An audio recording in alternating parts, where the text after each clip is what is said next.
ତୁମ୍ଭେ କହିଲ ମୁନି ଯେତେ, ମୋର ଅଭ୍ୟାସ ବହୁ ମତେ। ବେଦ ପୁରାଣ ଅର୍ଥ ଯେତେ, ମୁଁ ସର୍ବ ସମ୍ପାଦିଲି ଜିତେ। ତଥାପି ଆତ୍ମା ତୋଷ ନୁହେଁ, ସ୍ଥିର ନ ରହେ ମନ ଦେହେ।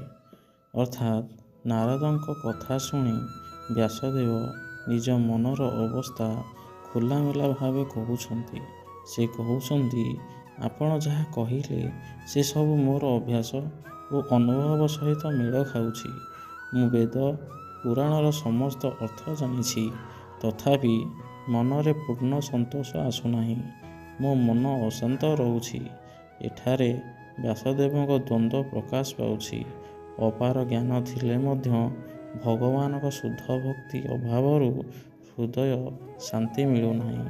ଏଥିରୁ ଜଣାପଡ଼ିଲା ଜ୍ଞାନ ଓ ଶାସ୍ତ୍ରବୋଧ ଥିଲେ ମଧ୍ୟ ଭକ୍ତି ବିନା ଆତ୍ମସନ୍ତୋଷ ମିଳେ ନାହିଁ।